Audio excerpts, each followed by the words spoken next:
안녕하세요. 저는 30대 중반의 남자입니다. 저는 평범한 사람입니다. 성격도 외모도 직업도 다 평범 그 자체이기 때문에 특이할 것도 신기할 것도 없는 그런 사람이죠. 그런데 그런 제가 제 주변 지인들, 회사 동료들 등 저를 아는 모든 이들의 입에 한동안 오르내렸던 일이 있었습니다. 좋은 일이었냐고요? 아니요. 기억에서 지우고 싶을 만큼 기막히고 진절머리 나는 일이었습니다. 어떤 일이 있었는지 그 사연에 대해 말해보겠습니다. 저는 출판사에서 기획일을 하고 있습니다. 저희 출판사는 잡지와 도서 출판을 함께하고 있는 곳인데요. 규모가 엄청 큰 대형 출판사는 아니지만 연역이 오래되고 출신 작가들 중 나름 유명한 작가들도 많은 곳입니다. 그 여자와 저는 회사에서 만나게 되었어요. 그 여자의 이름은 오민영. 저와 같은 부서의 신입 직원이었습니다. 처음에 기획부서 신입 직원을 뽑을 때 저와 함께 일할 사람을 뽑는 거다 보니 신중하게 이력서를 함께 검토했었는데요. 민영 씨는 고민이 좀 됐었던 친구입니다. 왜냐면 국립대 대학원 석사라서 학력은 높은 편인데 경력은 아예 전무했거든요. 당연히 나이는 신입치고 그렇게 적지 않았고요. 학력이 필요 없이 높은 경우에는 연봉을 높게 바라는 경우가 많고 또 경력이 아예 없으면 처음부터 가르쳐야 될 부분이 너무 많기 때문에 염려되는 부분이 많았습니다. 하지만 자소서 내용도 좋고 일단 면접은 보자 싶어 민영 씨를 포함한 서류 합격자들에게 연락을 했고 면접도 보게 되었어요.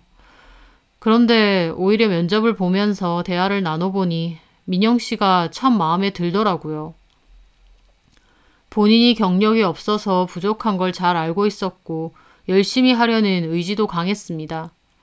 책이나 잡지 같은 인쇄물에 관한 관심도 많고 지식도 많더라고요. 대화를 해보니 꽤 괜찮은 친구인 것 같았고 결국 다른 직원분들과의 회의 끝에 민영 씨를 최종 합격시키게 되었습니다. 그렇게 저희 회사에 들어오게 된 민영 씨는 제가 직속 사수가 되어 일을 가르쳤습니다. 그 과정에서 많이 친해지게 되었죠. 민영 씨는 웃는 모습이 참 밝고 예쁘더라고요. 회사 업무는 처음이다 보니 좀 어설픈 면이 있다고 해도 기본적으로 아는 것도 많고 대화를 해보면 놀라울 정도로 박학다식한 부분도 많았습니다. 저도 출판사 일을 하고 있기도 하지만 원래도 책을 많이 읽는데 민영 씨는 제가 책 이름을 말하면 안 읽은 게 없을 정도로 다독을 하더라고요.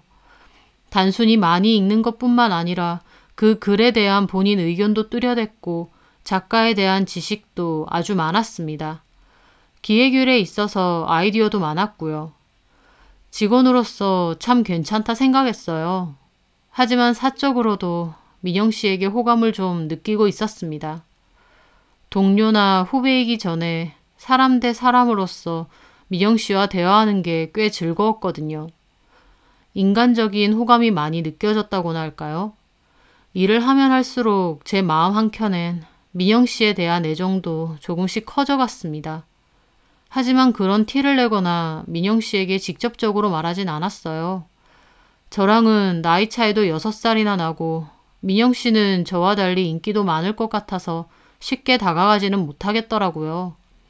게다가 제가 회사 사수인데 개인적인 마음을 내비추면 민영 씨가 너무 부담스러워 할 것 같기도 하고요. 그런데 생각지도 못한 일이 일어났습니다. 민영 씨가 먼저 저에게 퇴근 후 술 한잔 사달라고 하더라고요. 왠지 고민이 있는 것 같기도 하고 얼굴도 슬퍼 보여서 저는 알겠다며 약속을 잡았죠. 그렇게 퇴근 후 회사 근처 술집에서 술잔을 기울였습니다. 미영 씨 무슨 고민 있어요? 그냥 조금요. 뭔데요? 이 과장님은 사랑해 보셨어요? 연애 말고 진짜 사랑이요. 민영 씨의 물음에 저는 그냥 어색하게 웃었습니다. 남자친구랑 싸웠어요? 아니요. 그 사람 제 남자친구 아니에요. 그럼요. 그냥 저 혼자 사랑했던 그런 사람이에요. 이제 와서 보니 외사랑이죠. 지금은 다 끝났고요. 물론 저는 아직 미련이 남아서 이렇게 청승 떨고 있지만. 민영 씨는 웃지만 눈은 슬퍼 보이더라고요. 어떤 사정이 있나 보다 싶었습니다. 미련이 남아서 많이 힘든가 보네요. 그 사람이 저 없이도 잘 사는 걸 보는 게 마냥 좋지는 않네요. 물론 이제는 다 잊어야겠지만요. 머리하고 마음이 계속 따로 노는 것 같아요. 그날 민영 씨는 술을 많이 마셨고 저와 밤늦게까지 대화를 나눴어요. 생긴 것과 달리 술을 엄청 잘 마시고 잘 취하지도 않더라고요. 오히려 취한 건 저였습니다. 제대로 다리도 못 가눌 정도로 취해서 민망했는데 오히려 민영 씨가 저를 잘 부축해주고 택시도 잡아주더라고요. 그렇게 택시를 타고 가려는데 오늘 너무 고마웠어요. 과장님이랑 실컷 대화하고 나니까 속이 좀 시원한 것 같아요. 다행이네요. 조심히 가세요. 그렇게 저는 집으로 갔는데 숙취가 너무 심해서 집에서 내내 토한 기억밖에 없습니다. 몸은 힘들었지만 민영 씨와 많은 대화를 나눴다는 게 좋더라고요. 다음날 힘들게 출근을 하니 쌩쌩한 민영 씨가 고맙다며 숙취 해소제를 주더라고요. 그리고 점심은 자기가 사겠다고 나가자고 하더니 해장국을 사주는 겁니다. 여성스럽고 부드러워 보이는 외모와 달리 털털한 매력도 있었어요. 저는 갈수록 민영 씨가 좋아졌고 말도 못한 채 짝사랑만 하고 있었죠. 그러다가 회식이 있던 날이었어요. 회사 사람들이 많이 취한 상태로 술을 마시고 있었는데 민영 씨가 제 옆자리로 왔더라고요. 이 과장님. 예? 언제쯤 얘기하실 거예요? 뭘요? 저 좋아하시잖아요. 고백요. 저는 그 말에 사례가 들려서 엄청 캑캑거렸습니다. 민영 씨는 저에게 물을 건네주더라고요. 괜찮으세요? 아, 예. 너무 갑작스러워서. 이 과장님 너무 순진하신 것 같아요. 민영 씨는 웃으면서 그러더라고요. 근데 나는 좀 순진한 남자가 좋더라. 저는 그 말에 가슴이 엄청 쿵쾅대더라고요. 그날 회식이 끝난 뒤 저는 민영 씨를 데려다 준다고 했습니다. 사실 술은 제가 더 취했는데요. 그러면서 가는 길에 고백을 했죠. 사실 많이 좋아한다고. 민영 씨는 제가 자기를 좋아하는 거 전부터 느꼈다고 하더라고요. 저는 티를 안 냈다고 생각했는데 티가 많이 났던 모양이었습니다. 그리고 민영 씨도 그러더라고요. 저도 이 과장님 좋아해요. 저는 너무 놀랐어요. 엉겁결에 고백은 했지만 민영 씨도 저를 좋아한다고 할 줄은 몰랐거든요. 정말요? 네, 우리 같은 마음인 거예요. 저도 이 과장님, 아니 정우 씨 좋아요. 그때 저는 심장이 터져버릴 것 같았습니다. 20대 초반의 어린 나이도 아니고 나름 나이도 먹을 만큼은 먹었는데도 그때의 제 심정은 첫사랑에게 고백하는 순진무구한 소년 같은 기분이었달까요? 그렇게 저는 민영 씨와 사귀게 되었습니다. 회사에는 비밀로 했어요. 하지만 회사가 그렇게 크지 않고 또 사람들끼리도 워낙 가깝고 친하다 보니 비밀로 한다 해도 다 아는 것 같더라고요. 제가 워낙 그런 걸 못 숨기기도 하고요. 동료 직원은 사실은 개인적으로 마음에 들어서 민영 씨를 채용한 거 아니냐는 소리까지 저에게 했으니까요. 어쨌든 민영이와 연애를 시작한 저는 하루하루가 행복했습니다. 저보다 나이는 어렸지만 참 성숙하고 어른스러운 면이 많은 여자였어요. 저는 알면 알수록 사귀면 사귈수록 민영이에게 푹 빠지게 되었죠. 그렇게 저희는 나름 비밀 연애라고는 하지만 회사 사람들도 다 아는 사내 연애를 8개월 정도 했습니다. 저도 나이도 있고 결혼하고 싶은 마음도 있었는데 선뜻 결혼 얘기까지는 잘 못 꺼내고 있을 때였어요. 민영이가 먼저 얘기하더라고요. 왜 결혼 얘기 안 하냐고요. 저야 당연히 좋았죠. 하지만 현실적인 이야기도 안 할 순 없겠더라고요. 전에도 말했지만 우리 집은 아버지는 돌아가셨고 어머니 한 분만 계셔. 오빠 어머니 같이 모시고 살아야 돼? 아니, 어머니도 그건 원하시지 않아. 어머니 혼자서도 잘 사시고 나보다 더 바쁘신데? 어머니 멋지시다.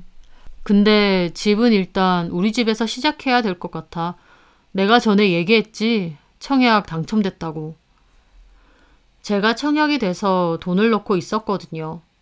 아파트 완공이 되려면 2년 정도 남았기 때문에 일단은 제가 살고 있는 작은 빌라에서 함께 살다가 옮기면 될 것 같더라고요.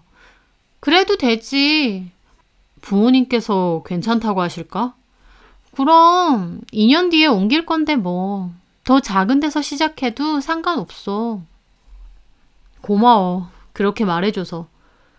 오빠한테 내가 더 고맙지. 나는 돈 모아둔 것도 별로 없는데.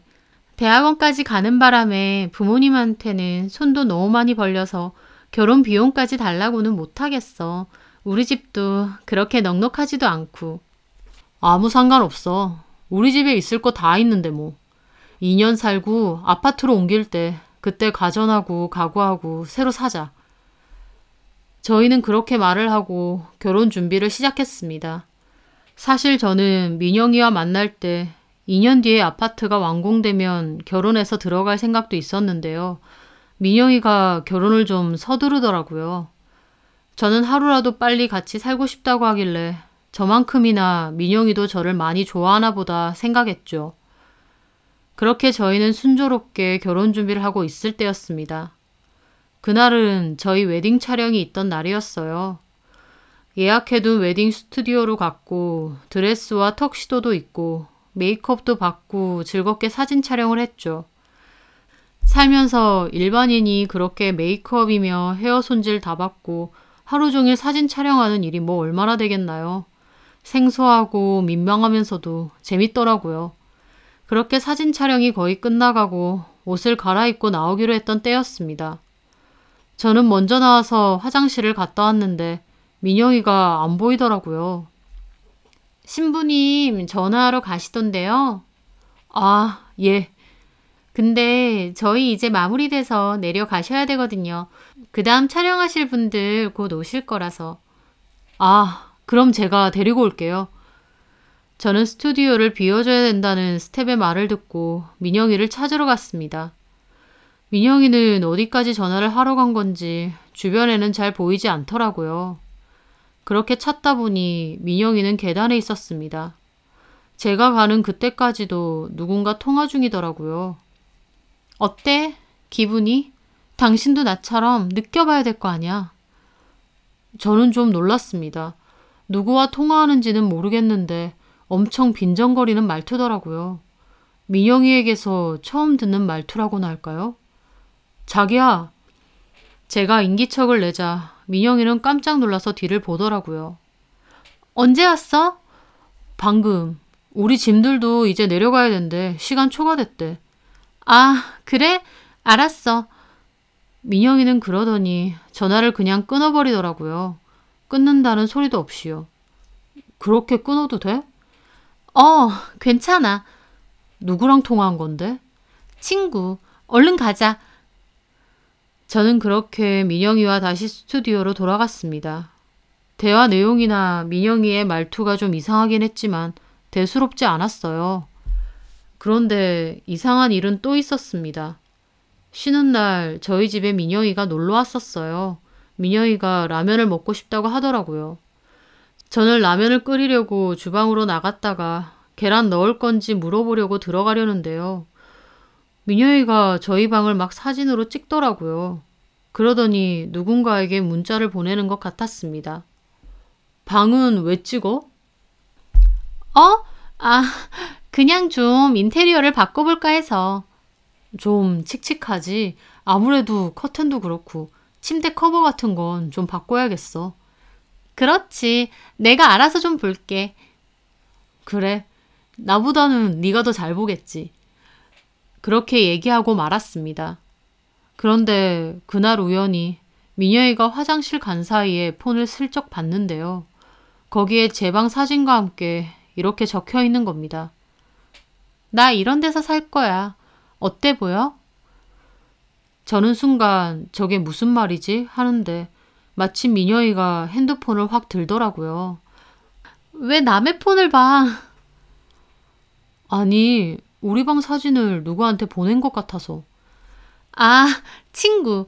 인테리어 조금 바꾸고 싶은데 어떻게 하면 좋을까 해서 의논한 거야. 아, 그래? 민영이는 폰을 가방에 넣어버리더라고요.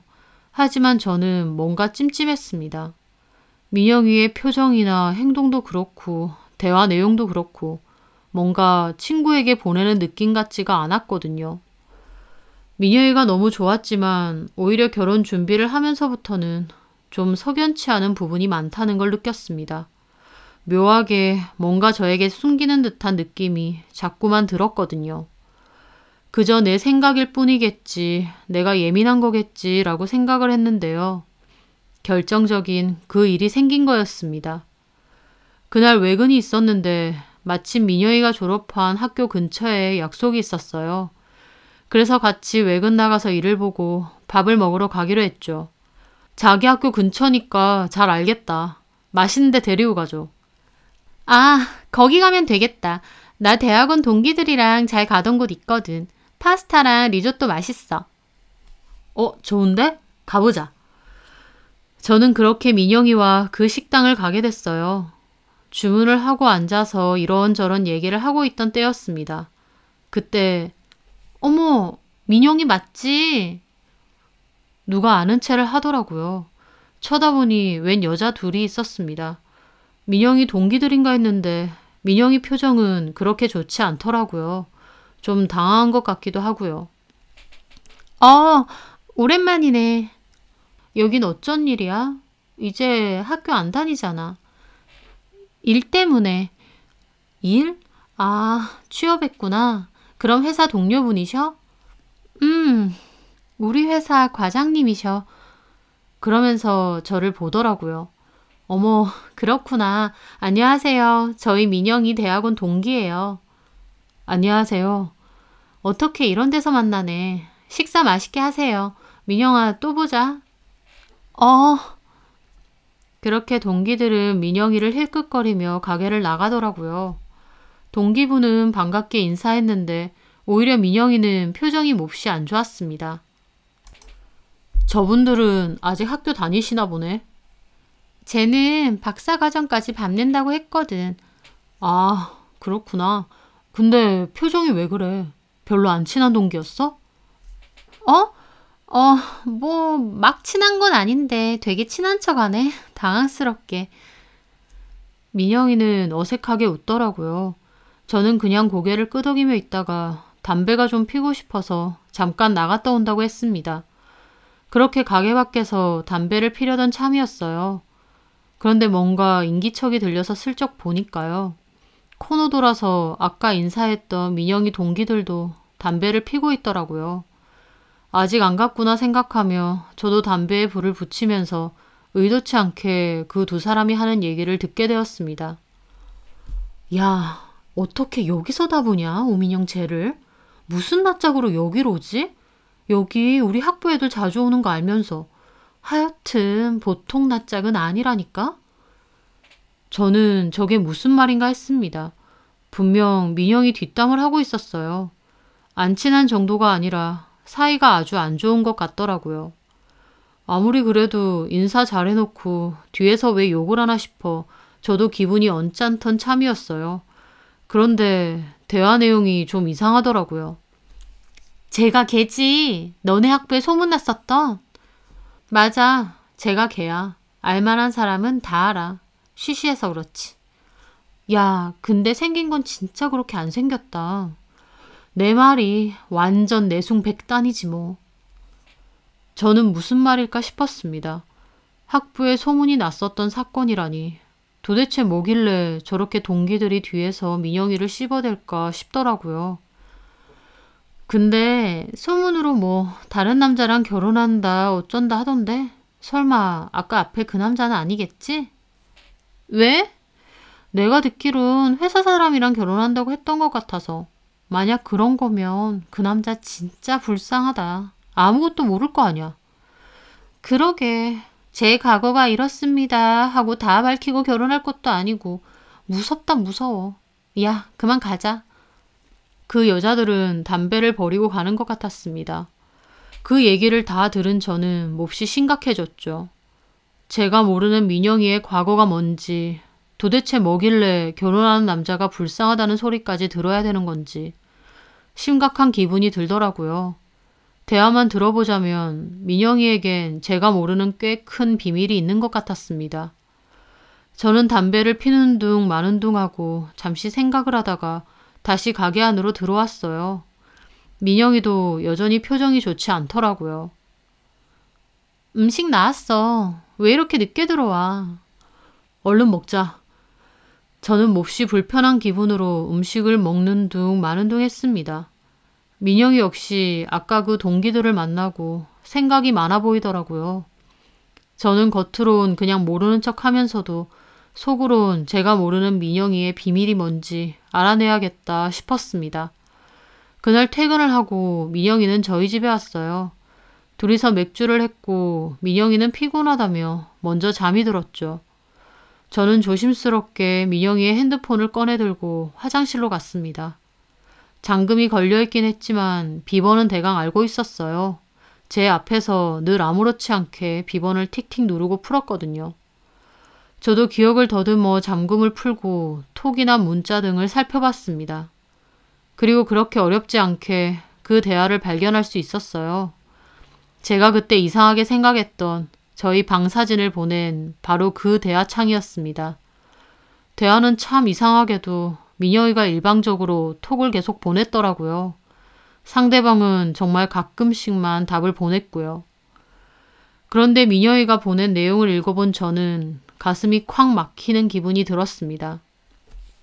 나 남자친구 생겼어. 회사 상사야. 나보다 6살 많은. 나 그 사람이랑 결혼하려고 해. 민영이는 띄엄띄엄 저렇게 톡을 보냈더라고요. 어쩔 땐 며칠 간격, 어쩔 땐 몇 달 간격도 있었습니다. 그리고 거기에는 민영이가 드레스를 입고 찍은 사진도 보냈더라고요. 저와 웨딩 촬영하러 갔을 때 사진이었어요. 웨딩드레스 입었어. 나 어때? 민영이의 말에 그 남자 답장도 있었습니다. 예쁘네. 그리고 대화는 없었어요. 그리고 그 후에는 제 방 사진을 보낸 그때의 대화가 있더라고요. 제 방을 찍어서 사진을 보내고 그 밑에 나 이런 데서 살 거야. 어때 보여? 가 있었습니다. 제가 우연히 보고 이상하게 생각했던 그 문자였어요. 그리고 그 남자는 하루 뒤에 잘 살아 이렇게 답장이 왔는데 민영이는 거기에 폭주하듯 장문의 답장을 보냈더라고요. 아무렇지 않나 보네.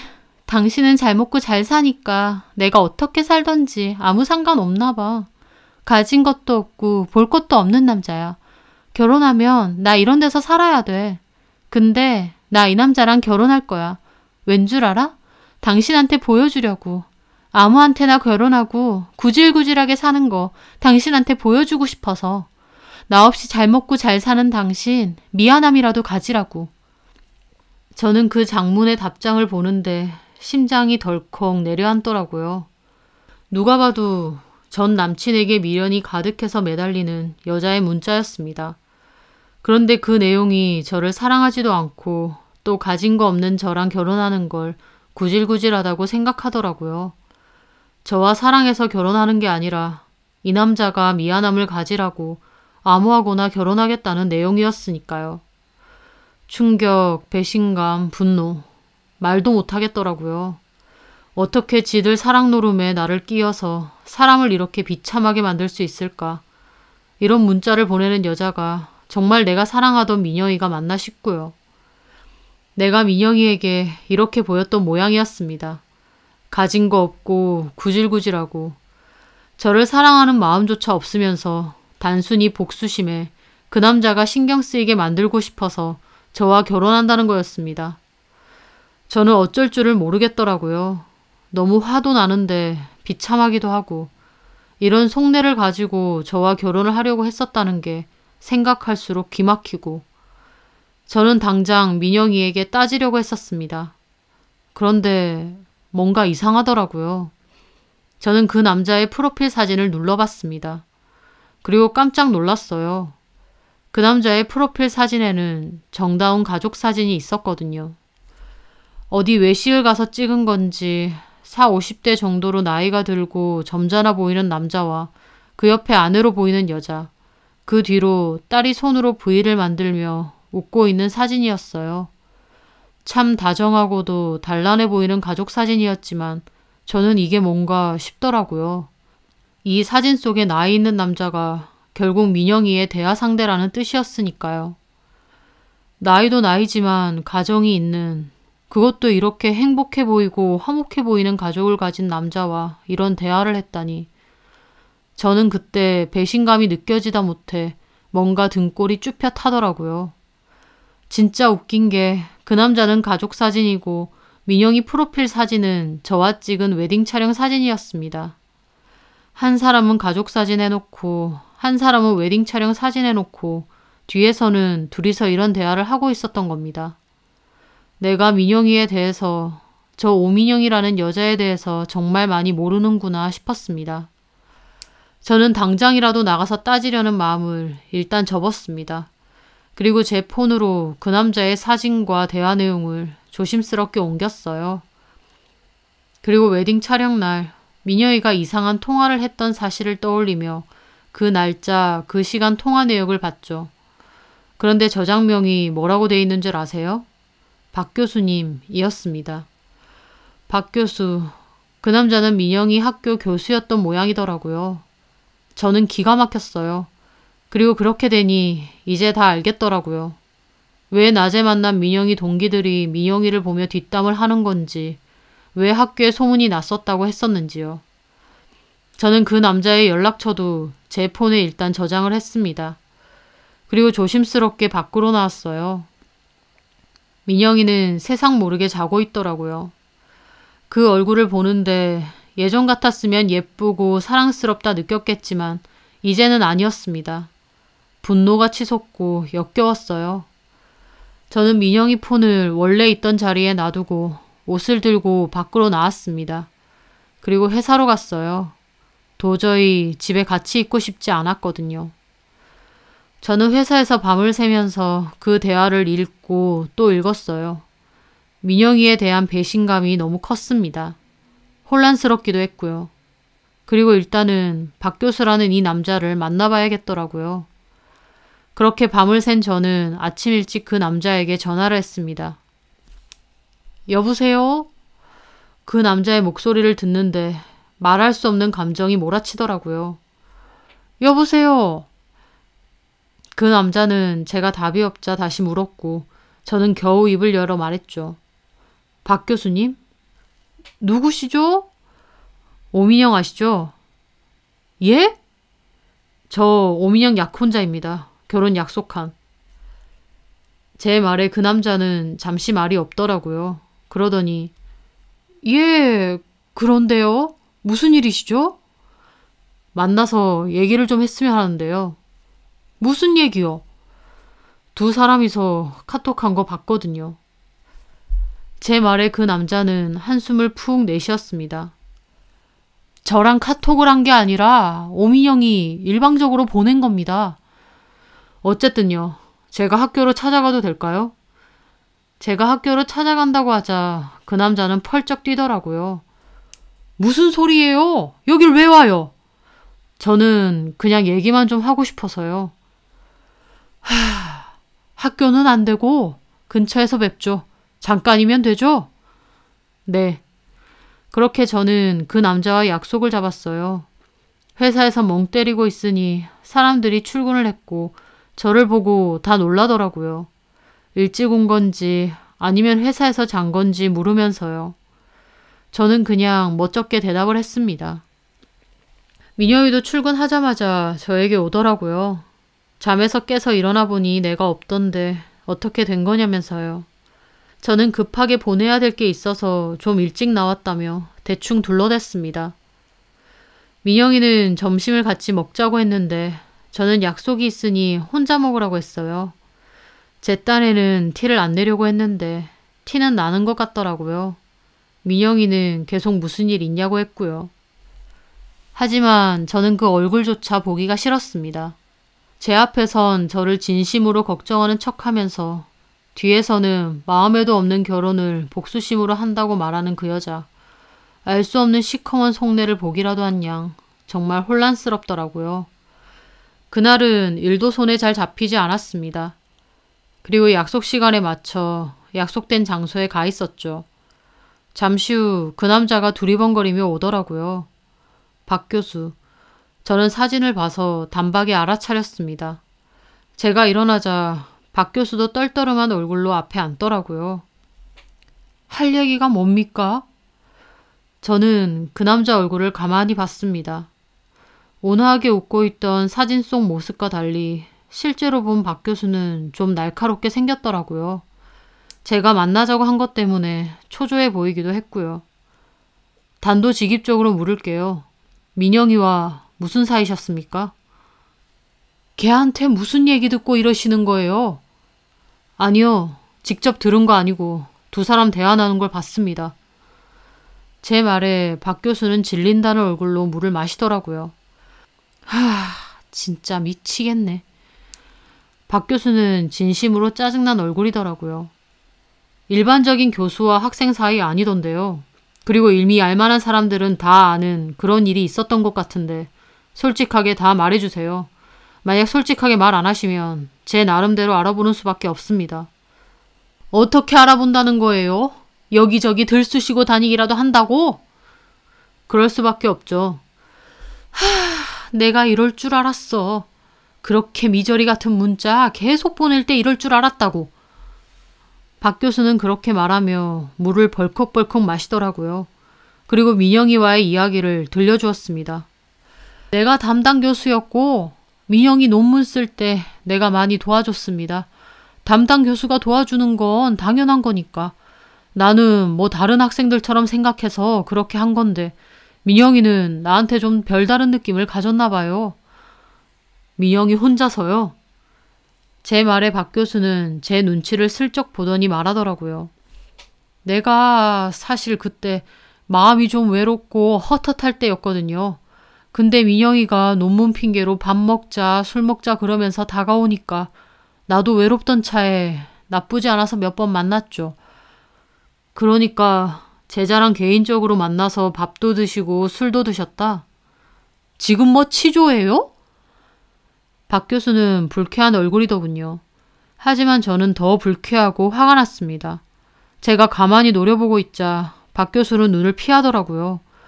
뭐 걔가 학생이라지만 미성년자도 아니고 20대 중반이면 알 거 다 아는 나이인데 나한테 그렇게 할 땐 지도 어떤 마음이 있었겠죠. 내가 유부남인 것도 알았고. 그래서 불륜을 저지른 겁니까? 불륜이라니 무슨 그런 직접적이고 상스러운 말을 합니까? 불륜 관계 아니냐고요. 제 말에 박 교수는 마지못해 말하더라고요. 불륜이라기보다 뭐 개인적으로 좀 만났어요. 학교 말고도. 얼마나요? 뭐 1년? 길게 만나셨네요. 아니 근데 이봐요. 그때 민영이 약혼자도 아니고 이미 지난 일인데 이걸 이제 와서 나한테 따지는 건 좀 아니지 않습니까? 뭐가 아닌데요. 여전히 연락하잖아요. 여전히 연락은 무슨 내가 걔 때문에 미칠 지경이야 오히려. 지 동기들한테 뭔 소리를 했는지 학교에 소문이 슬금슬금 납디다. 나도 이건 아니다 정신 차려서 걔한테 그만하자 한 거고. 그랬더니 그때부터 미쳐가지고 우리 와이프한테 알린다느니 딸한테 알린다느니 협박하면서 지 혼자 미쳐 날뛰는 거예요. 나는 걔를 이해할 수가 없어. 내가 가정이 있는 거 뻔히 알고 만났고 어차피 우리는 뭐 어떻게 될 수 있는 사이가 아니라는 것도 다 알고 시작해놓고 뒤에 와서 딴소리 하는 거예요. 내가 걔 때문에 학교도 잘릴 뻔했다고. 그래서요? 뭘 그래서요예요. 내가 이런 거 다 포기하고 살 순 없다고. 나 좀 이해해달라고. 우리는 그만하자고 했죠. 걔도 순순히 알겠다고 했고. 근데 알겠다고 해놓고 자꾸 그렇게 한 번씩 연락을 하는 거예요. 걔가 일방적으로 그러는 거지. 나는 전혀 마음도 없고 오히려 너무 싫거든. 괜히 와이프 눈치 보이고. 근데 내가 모질게 대하면 갑자기 미쳐 날뛸까봐 마지못해 답장 한 번씩 보내주고 그 정도만 하는 거예요. 우리는 예전에 다 끝났다고. 박 교수는 자기가 더 답답해하면서 물을 벌컥벌컥 마시더라고요. 이제 됐죠? 필요한 말 다 해줬으니까 앞으로 나 찾아오지도 연락하지도 마요. 오민영 걔도 마찬가지고. 참 뻔뻔하시네요. 뭐라고? 어쨌든 가정 있는 상태에서 제자랑 바람핀 거 맞지 않습니까? 뭐가 그렇게 억울하고 답답하세요? 이봐요. 내가 그런 걸 당신한테 들을 이유는 없어. 그럼 와이프분한테는 들어도 되시겠네요. 와이프분도 아세요? 아니 이것들이 쌍으로 진짜? 박 교수는 광분해서 벌떡 일어나더니 제 멱살을 잡더라고요. 야, 너네 뭐야? 쌍으로 사람 피말리게 하고 협박하고 이것들이 진짜. 방금 한 대화 다 녹음했거든요. 뭐? 와이프분한테 말씀드려요? 박 교수는 진짜 저를 한 대 칠 얼굴이더라고요. 저는 박 교수 손을 떼내며 밀쳤습니다. 아니면 학교에 소문이라도 내줄까? 암암리에 돌던 그 소문은 사실은 진짜다. 이렇게? 와, 나 진짜 이러려고 만나자고 했냐? 그쪽이 억울할 것도 답답할 것도 없다 그 말입니다. 제자랑 바람필 땐 언제고 소문날 것 같으니까 일방적으로 접자고 하고 그따위로 살지 마십시오. 제 말에 박 교수는 아무 말 없이 벙찐 얼굴로 저를 쳐다보더라고요. 인생 똑바로 사세요. 여차하면 내가 녹음한 거 그쪽 와이프고 학교고 다 풀 수도 있으니까. 알았어요? 제 말에 박 교수는 분해하면서도 아무 말 못했습니다. 저는 그대로 자리를 박차고 떴어요. 그리고 민영이에게 회사 밖 카페로 잠깐 나오라고 연락했습니다. 기다리고 있으니 민영이가 오더라고요. 어디 갔다 왔어? 부장님이 찾으시던데. 박 교수 만나고 왔어. 어? 박 교수. 누군 줄 알잖아. 민영이는 제 말에 눈이 커졌어요. 좀 놀란 것 같더라고요. 그렇게 한참이나 말이 없다가 그러는 겁니다. 언제 알았어? 어제 네 폰 보고. 나 잘 때? 사실 그 전부터 좀 이상했어. 그래서 폰도 보게 된 거고. 민영이는 갑자기 테이블 위 제 손을 잡았어요. 오빠, 미안해. 그거 다 오해야. 나 사실 박 교수한테 미련도 없고 아무 마음 없어.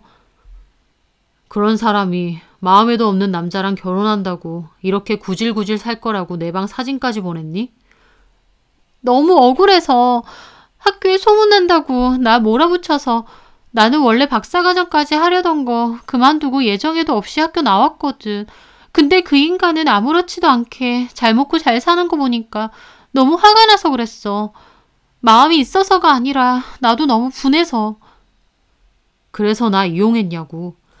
아니야. 나 진짜 오빠 사랑해. 진짜야.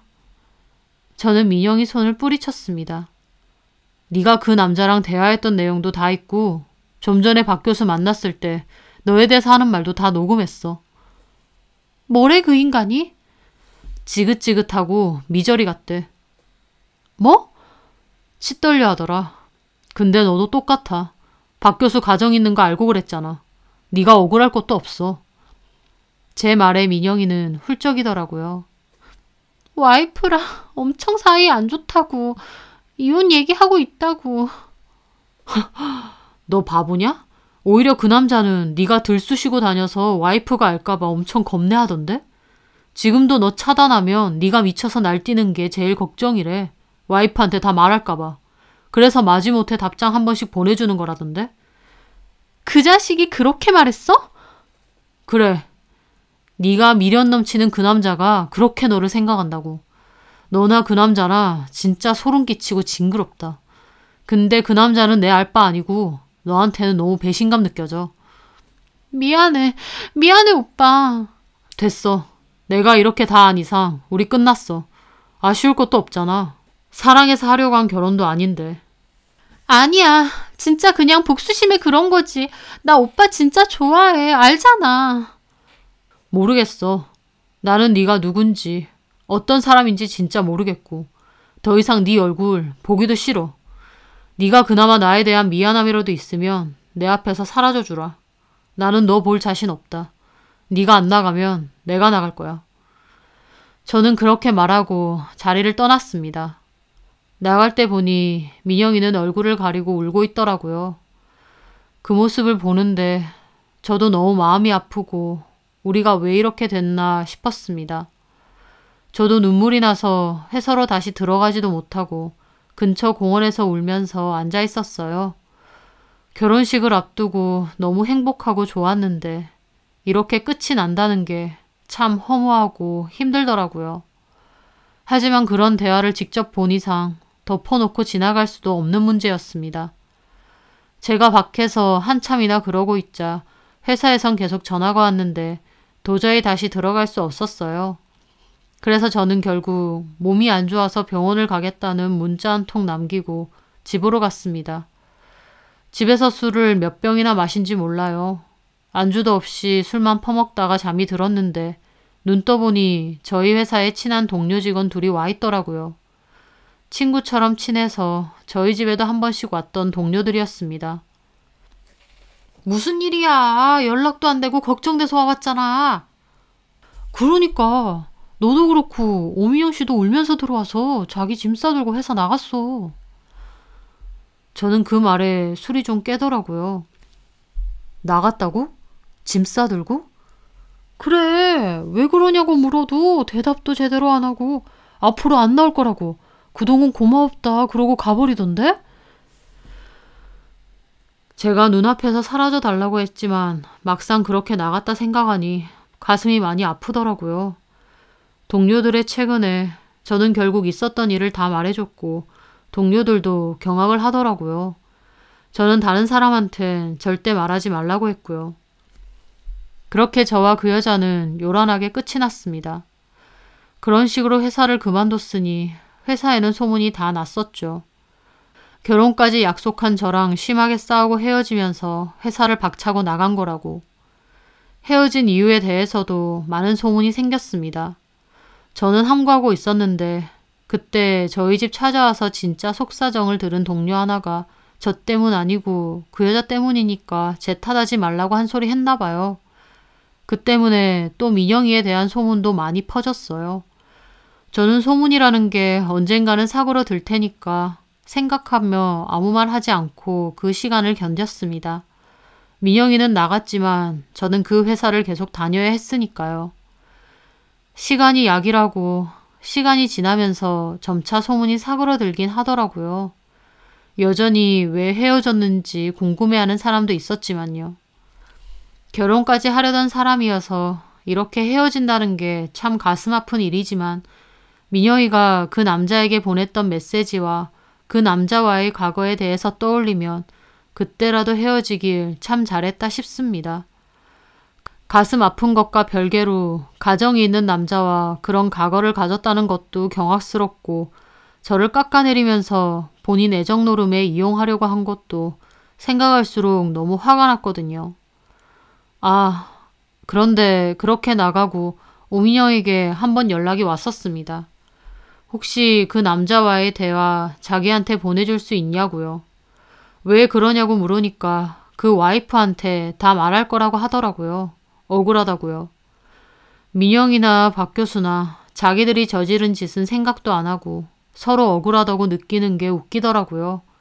어떻게 보면 비슷하면서 잘 어울리기도 하고 저는 그 녹음은 줄 수 없다고 네가 알아서 하라고 했습니다. 민영이는 저한테 미안하다고 하고 전화를 끊었어요. 그 후로 다시는 연락 오지 않았고요. 정말 박 교수 아내에게 이 사실을 다 말한 건지 뭔지는 모르겠지만 어쨌든 그 두 사람이 알아서 해야 할 문제겠죠. 한때는 제가 너무 사랑했던 여자인데 이제는 떠올리면 치가 떨릴 정도로 소름 끼치고 진절머리가 납니다. 그 여자 때문에 결혼 생각도 아예 없어졌고요. 이제 볼 일도 없고 마주치고 싶지도 않지만 그런 컴컴한 속내로 애먼 사람 만나서 가슴 아프게 하는 일은 다신 저지르지 않길 바랍니다. 제 사연 들어주셔서 감사합니다.